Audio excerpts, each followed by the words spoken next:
आज इस वीडियो में हम बात करने वाले हैं एसईओ से जुड़े एक बहुत ही इंपॉर्टेंट टॉपिक की, जो है लॉन्ग टेल कीवर्ड्स। तो क्या होते हैं लॉन्ग टेल कीवर्ड्स, क्या इनकी इंपॉर्टेंस है और कैसे आप इन लॉन्ग टेल कीवर्ड्स को ढूंढ सकते हैं, ये सब हम जानेंगे इस वीडियो में। तो चलिए शुरू करते हैं।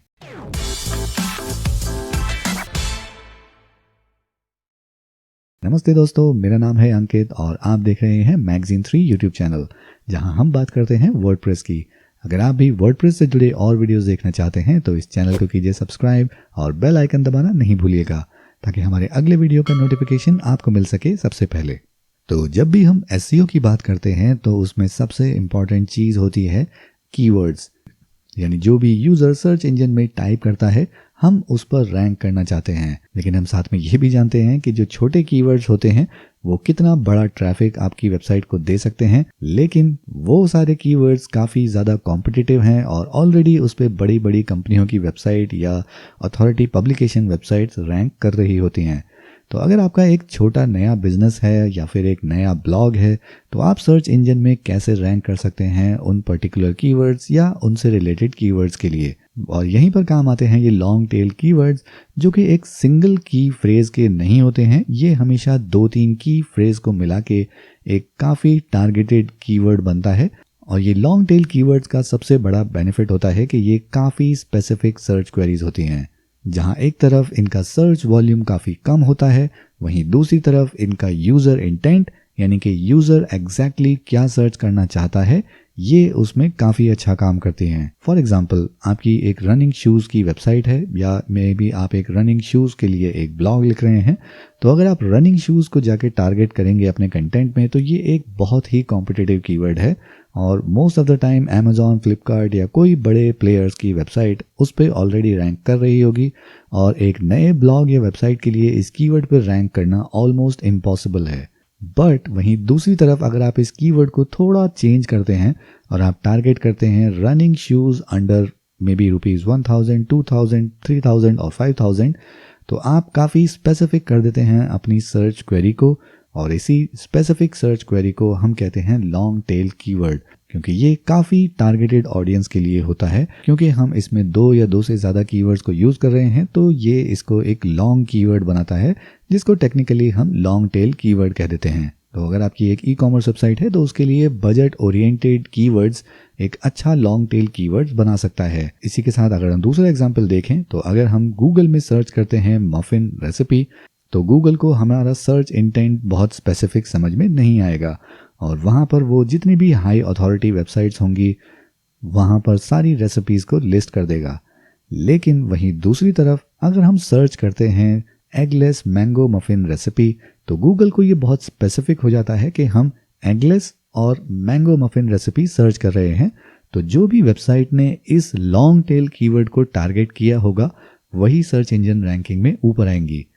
हमने अपनी सर्च इंटेंट को काफ़ी स्पेसिफिक कर दिया, या ये कहिए कि जब मैं एक आर्टिकल लिखूंगा या एक ब्लॉग लिखूंगा मफिन्स के बारे में, तो मैं कोशिश करूंगा कि मैं टारगेट पहले उन लोगों को करूं जो एगलेस और मैंगो मफिन रेसिपी सर्च करेंगे, जिनका सर्च वॉल्यूम भले ही लो होगा, लेकिन जब भी कोई इस कीवर्ड के अराउंड कोई सर्च करेगा तो हमारी वेबसाइट या ब्लॉग को ऊपर रैंक होने के चांसेस काफ़ी ज़्यादा बढ़ जाएंगे। तो लॉन्ग टेल कीवर्ड्स को टेक्निकली समझने के लिए हम ये डायग्राम का यूज़ कर सकते हैं, जिसमें क्लियरली आप देख सकते हैं कि इनको लॉन्ग टेल कीवर्ड क्यों कहा जाता है। क्योंकि अगर आप ऊपर नैरो साइड में जाएंगे तो आपको छोटे कीवर्ड्स मिलेंगे, जिसमें कि एक की फ्रेज या मे बी 2 की फ्रेज देखने को मिल सकते हैं।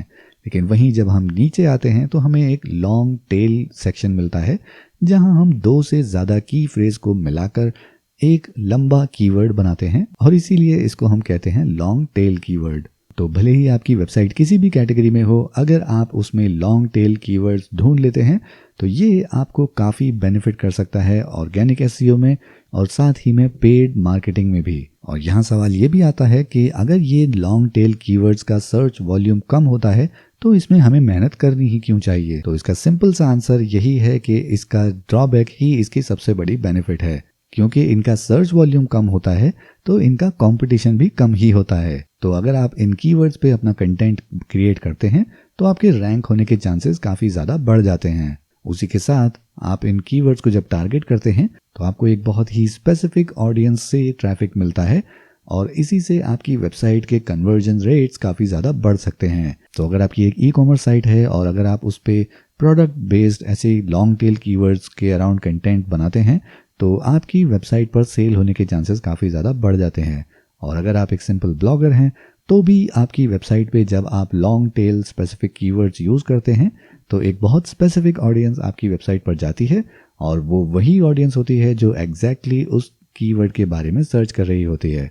तो जैसा हमने पिछले एग्जाम्पल में देखा, अगर आपकी वेबसाइट का content eggless mango muffin recipe को टारगेट करता है तो जो भी लोग मफिन रेसिपी पर सर्च कर रहे हैं वो आपकी वेबसाइट पर नहीं आएंगे, लेकिन जो लोग एगलेस मफिन रेसिपी सर्च कर रहे हैं या specifically eggless mango muffin recipe search कर रहे हैं, भले ही उनकी वॉल्यूम कम होगी लेकिन आपका कंटेंट बहुत ही स्पेसिफिक है जो उन लोगों को टारगेट करता है। और ये काफ़ी बड़ा रैंकिंग फैक्टर है कि अगर आप यूज़र इंटेंट को टारगेट करते हैं अपने कंटेंट में।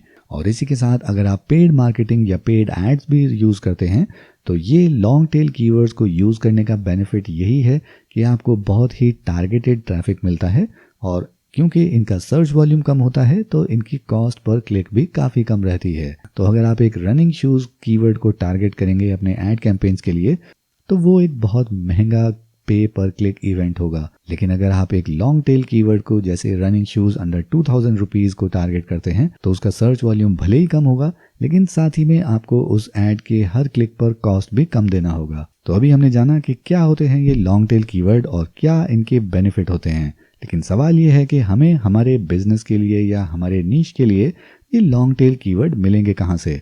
और इसके लिए आपको कोई हाई एंड टूल परचेज करने की ज़रूरत नहीं है। सबसे पहली चीज़, अगर आप अपने बिजनेस या अपने नीश को बहुत अच्छे से जानते हैं तो आपको बहुत आसानी हो जाएगी ये लॉन्ग टेल कीवर्ड को ढूंढने में। और इसका सबसे आसान तरीका है गूगल सर्च इंजन टूल। जब भी आप गूगल में सर्च करते हैं तो जब आप एक स्पेसिफिक या एक बहुत ही हाईली कॉम्पिटिटिव या बहुत ही ज़्यादा सर्च वॉल्यूम वाला कीवर्ड टाइप करते हैं तो गूगल आपको काफ़ी सजेशन देता है कि आप अपने कीवर्ड को और स्पेसिफिक या नैरो डाउन कर सकते हैं उसमें और फेज ऐड करके। और यही सजेशंस आपको काम आ सकते हैं अपने लॉन्ग टेल कीवर्ड को बनाने में। और इसी के साथ एक सबसे अच्छा फॉर्म लॉन्ग टेल कीवर्ड का होता है जब आप किसी के क्वेश्चन को आंसर करते हैं अपने कंटेंट में। और ये क्वेश्चंस आप काफ़ी वेबसाइट से ले सकते हैं अपने बिजनेस कैटेगरी के लिए, जैसे क्वेरा वेबसाइट या फिर आंसर द पब्लिक वेबसाइट या आपकी बिजनेस से जुड़ा कोई फेसबुक पेज या कोई भी फोरम जहां आप जानते हैं कि आपके टारगेटेड कस्टमर या आपके टारगेटेड ऑडियंस के आपको बहुत ज़्यादा क्वेश्चंस मिल सकते हैं। और जब आप इन क्वेश्चंस को as a long tail keyword use करते हैं और इनके अराउंड कंटेंट क्रिएट करते हैं अपनी वेबसाइट या अपने ब्लॉग पर तो आपकी प्रोबेबिलिटी गूगल सर्च इंजन में रैंक होने की काफ़ी ज़्यादा बढ़ जाती है। और एंड में इसमें सबसे इम्पॉर्टेंट समझने की चीज़ है कि आप अपनी बिजनेस कैटेगरी या अपने नीश की यूज़र इंटेंट को काफ़ी अच्छे से समझें। आपको ये जानना बेहद ज़रूरी है कि आपके कस्टमर्स या आपकी ऑडियंस एक्चुअली सर्च क्या कर रही है। तो अगर आप उनकी सर्च इंटेंट को समझ लेंगे तो आपके लिए लॉन्ग टेल कीवर्ड को ढूंढना बहुत आसान हो जाएगा। ऐसे बहुत से लॉन्ग टेल कीवर्ड्स होते हैं जो ये कीवर्ड रिसर्च टूल आपको ज़ीरो ट्रैफिक या ज़ीरो वॉल्यूम दिखाते हैं, लेकिन जब आप उन कीवर्ड्स के अराउंड कंटेंट क्रिएट करते हैं तो वो आपकी वेबसाइट के बहुत बार सबसे ज़्यादा ट्रैफिक लाने वाले कीवर्ड बन जाते हैं। तो अगर आप अपने बिजनेस कैटेगरी या नीश को बहुत अच्छे से समझते हैं तो आपको इन कीवर्ड रिसर्च टूल की ज़रूरत बहुत कम पड़ती है। तो इस तरह से आप इन लॉन्ग टेल कीवर्ड्स को यूज़ कर सकते हैं अपनी वेबसाइट या ब्लॉग पर ट्रैफिक लाने के लिए। तो अगर आपको ये वीडियो पसंद आया तो इसको कीजिए लाइक, और एसईओ और वर्डप्रेस से जुड़े और वीडियोस देखने के लिए आप हमारी पूरी प्लेलिस्ट देख सकते हैं। उसका लिंक आपको आई बटन में या वीडियो के डिस्क्रिप्शन में मिल जाएगा। और वर्डप्रेस से जुड़े और वीडियोस देखने के लिए इस चैनल को कीजिए सब्सक्राइब और बेल आइकन दबाना नहीं भूलिएगा ताकि हमारे अगले वीडियोस का नोटिफिकेशन आपको मिल सके सबसे पहले। तो इस वीडियो को रखते हैं यहीं तक। मैं मिलूंगा आपसे अगले वीडियो में।